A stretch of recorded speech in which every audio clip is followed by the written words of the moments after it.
Welcome back to another edition of Why It Works. I'm Joelle Martinek, owner and photographer of Ginger Soul Photography. And today we are looking at this gorgeous image of Hannah.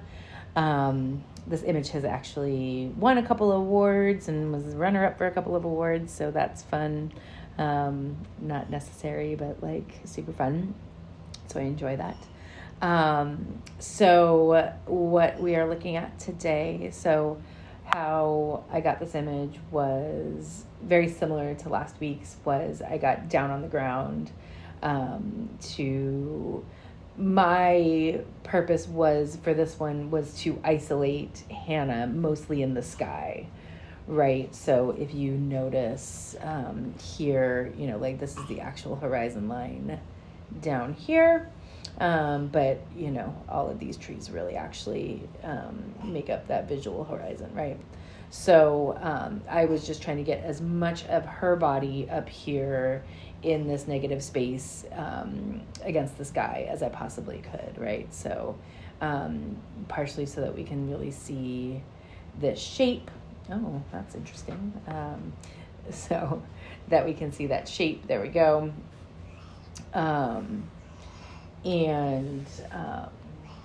So there's that. And then something else I love about this is she had these orange socks in her bag. So it just adds that sort of like visual pop of color. If you can imagine if she was barefoot here, it would be great and fine, but like it's just sort of an unexpected thing. And so I love that orange.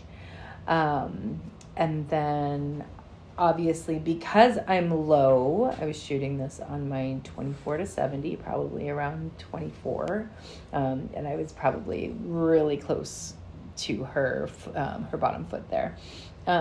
Is that it just really makes her larger than life right here, right? So she is very much the focus.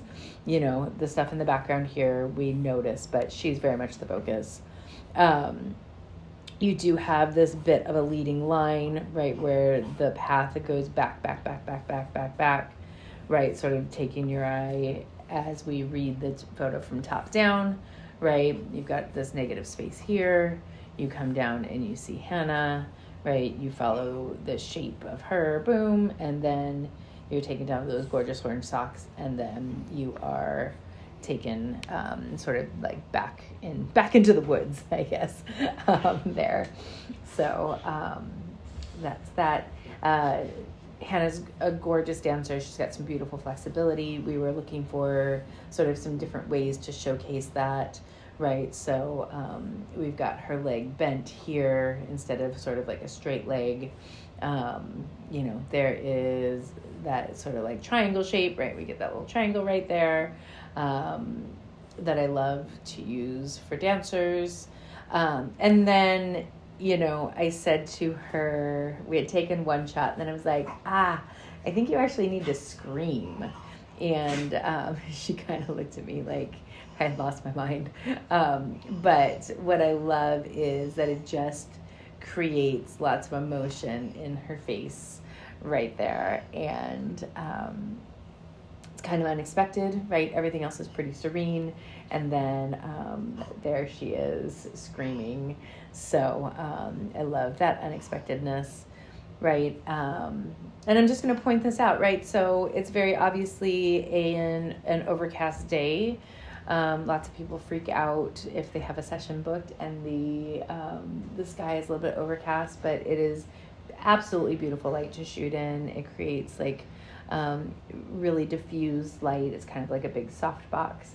So don't be afraid to shoot in or to have your photos taken in overcast conditions, as long as your photographer knows how to utilize that light. You're going to face towards where the sun would be instead of like backlighting, essentially. So the sun was very much would have been behind me at this point.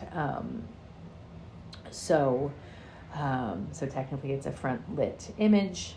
And again, all of this negative space here really allows us to see the position of her body, right? So we've got that great pose there with that great facial expression. And I think it's pretty straightforward today. This is why this image works. Oh, and one more thing that I'm just going to point out, right? Like, you know, she's very light, and then we've got like just like more darkness down here, back here in the background. All right. So again, further separating her even from that that background. So so now this is why I think this image works. And as always, I would love to hear your thoughts in the comments. And don't forget to like and subscribe. Come chat with me wherever you can find me. All right. Have a great day.